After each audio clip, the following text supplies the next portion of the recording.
RJD സംസ്ഥാന നേതൃത്വത്തിനെതിരെ പ്രതിഷേധിച്ച് കോട്ടയത്തെ 2 ജില്ലാ ജനറൽ സെക്രട്ടറിമാർ രാജിവെച്ചു. പാർട്ടി വിട്ടവർ ഇനി മുതൽ മാണി സി കാപ്പന്റെ പാർട്ടിയായ KDPയിൽ ചേരും.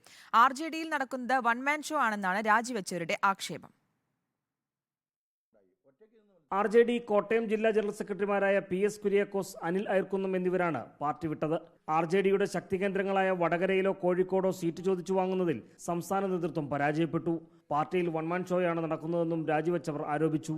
ഞങ്ങളൊക്കെ ഈ പാർട്ടിക്ക് വേണ്ടി ആയുസ് മുഴുവൻ കഷ്ടപ്പെട്ടിട്ട് ഞങ്ങളെ ഒന്ന് കേൾക്കാൻ പോലുമുള്ള ഒരു മനസ്സ്, അത് ഒരു ജനാധിപത്യത്തിൽ അതൊക്കെയല്ലേ വേണ്ടത്. ഇന്ന് അതൊന്നും കേൾക്കാനോ ചെവിക്കൊള്ളാനോ ആരുമില്ലാത്ത അവസ്ഥയാണ്. ഒരു വൺമാൻ ഷോ അത് എല്ലായിടത്തും, സ്റ്റേറ്റിൽ മാത്രമല്ല ജില്ലയിലുമൊക്കെ CPMൽ നിന്ന് അർഹമായത് നേടിയെടുക്കാൻ നേതൃത്വം പരാജയപ്പെട്ടു. പാർട്ടി വിടാൻ തയ്യാറെടുത്തിട്ടുള്ളവരെ പങ്കെടുപ്പിച്ച് കോട്ടയത്ത് കൺവെൻഷൻ ചേരും.